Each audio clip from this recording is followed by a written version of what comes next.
You're getting the private property, no parking. Welcome to glorious North London. This is Snap Studios. Come on in.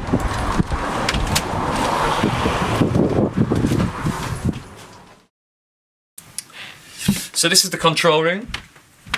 At the centre we've got this beautiful vintage Neve, dated somewhere between 1972, 1976, depending on the age of the modules, the mic pre modules.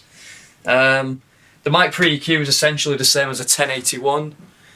Beautiful, full-bodied, classic Neve sound, very easy to operate. We retrofitted flying faders, the same as what you'd get in a VR, so you can do fully automated mixes. So we've got a nice collection of mainly vintage outboard. In this rack we've got a pair of Lang EQs, which are essentially solid state Pultecs, sound beautiful.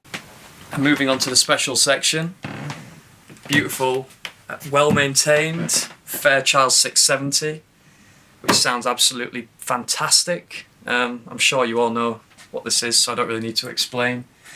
Some of the weirder gear that you might not have seen, this is a pair of Decca Mastering Eqs. Lots of people love these on the mix.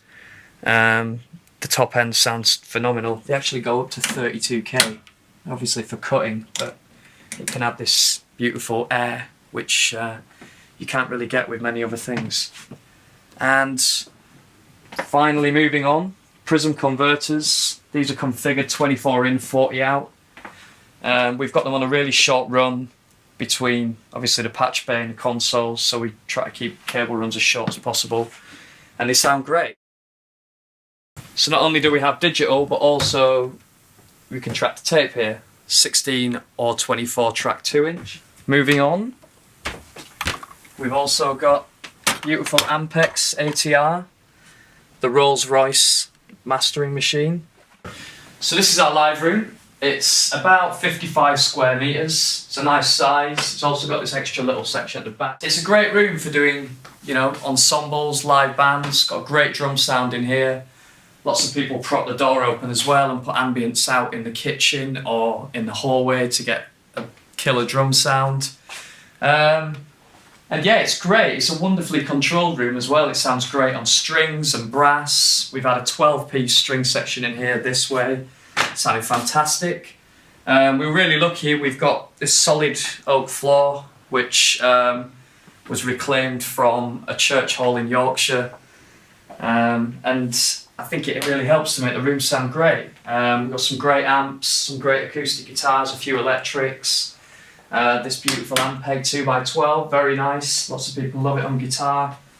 Wurlitzer, we've got a Rhodes as well, which is currently out in the corridor. People wheel it in when they want it. Hammond C3, it's the same as a B3, and a Valve Leslie as well. And we've also got a guitar interface for that, so you can use it as a guitar amp, which is very nice. Lots of people like that. And I guess the centerpiece of the room is this piano. It's a Bosundo for 225 in fantastic condition, and it just sounds amazing. So we've also got a great collection of mics here at Snap. Tube U47, FET 47, U67, all in great condition. AKG C12, absolutely beautiful mic, and we've got the C12A, which is the new Vista version. If you come over here, I'll show you a few. Our U47 with its Telefunken badge, which is very nice. And oh, these are slightly rare. These are STC condenser mics, serial numbers 1 and 2. Can't seem to find any information on them really, except in the Beatles book, recording the Beatles, yeah. But they sound great, they're similar to a KM84. What else? We have a pair of these RCA BX44s, and we've got a DX77 as well. Coles, DPA, everything you need really, everything and more. This panel here, which is on a really short run through to, on Vovox cable actually, through to the patch bay there on the shortest run that we could do. And when we built the place, we made sure that we made the window as big as practically possible. And it's great, you get great line of sight, And you know, if you've got a live band in here, you can have somebody doing scratch vocals in there, or even you could have a guitarist in there, and we can run instrument level anywhere in the building without losing any signal quality, which is brilliant. We can also run speaker connections, so you can put cabinets in this room and keep the amplifier in the control room, which is great for tweaking and doing overdubs and stuff, makes it much quicker. Also, we've got an Avium headphone system in here, which allows musicians to do their own headphone mixes, or not, if you want to do it for them. Okay, so this is our lounge and kitchen. Really nice space to hang out. It's really relaxing. I think so anyway. We tried to make it feel like a flat when we built it. And people seem to love it. It's a really nice space. The kitchen's great. People can cook their own food here if they want. One of the assistants here is also a great cook. He cooks fantastic Italian pasta. But also, it doubles up as a recording area as well. We've got tie lines in here. In fact, every room has these. It's got mic lines, but also instrument feeds, so you can run instrument level in here. We've got Cat5, and we can also run speak-on connections in here, so you can have amps in other rooms, and you can have the cabinet in here.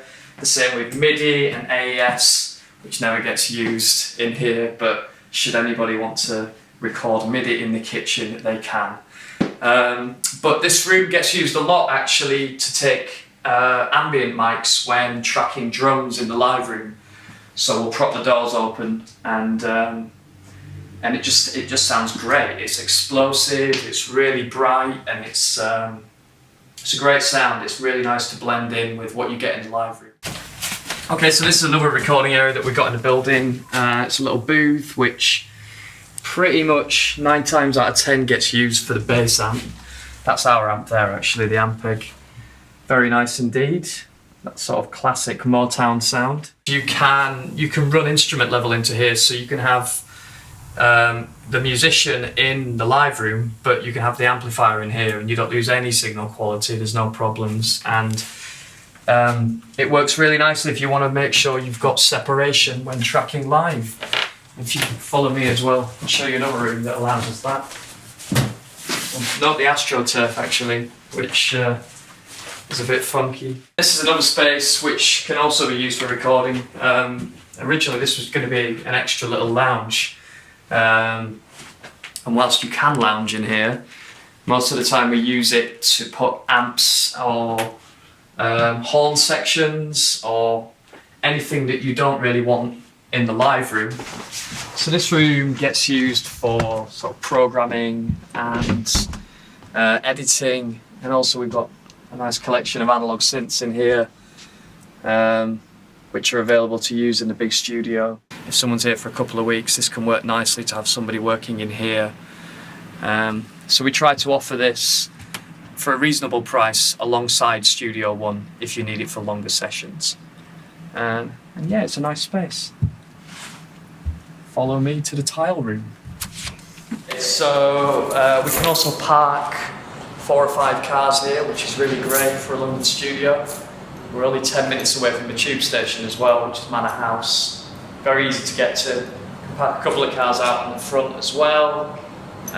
So no problems really. You can get a full band here, and it's very discreet. We can close the front gates there, and nobody can see you loading in if you're concerned about those sort of things. I'll show you in here as well. So this is another useful little space which can't really be used to recording. Actually, we have recorded in here once, but it was a bit weird. But this room is just used to house our plates really, and any overflow gear, a few bits of, we keep our drums in here, and any flight cases when bands are here for a long time, or even if they're just here for a couple of days, keep the flight cases out of the studio is really useful. In here, this is our own unique tile room, which we kind of had the idea last minute by accident. We sort of found this space, and there was already a few tiles in here. Come in, I'll shut the door and you can hear it properly. Yeah, it's got a lot of bottom end actually. But yeah, it was quite cheap to do as well. We just bought a lot of tiles and just filled the room. And these were left over from when we did the bathroom, because we've got a shower in there as well, so we have these tiles in there. And yeah, it's this 3-way journal called this little plastic speaker if you want something smaller. Sometimes people reamp snare drums in here, which is a bit bonkers, but it's really nice room for guitars and snare drums, that kind of thing. Yeah, quite funky, very unique. I was stuck in here. Right, that's it.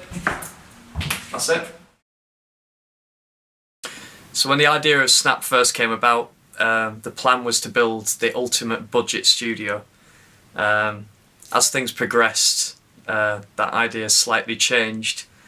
And now what we've ended up with is a beautiful place that we feel really proud of. What we try to offer is the very best of the old and the new, but with old school values and at a really great price. So if you haven't checked us out already, get in touch.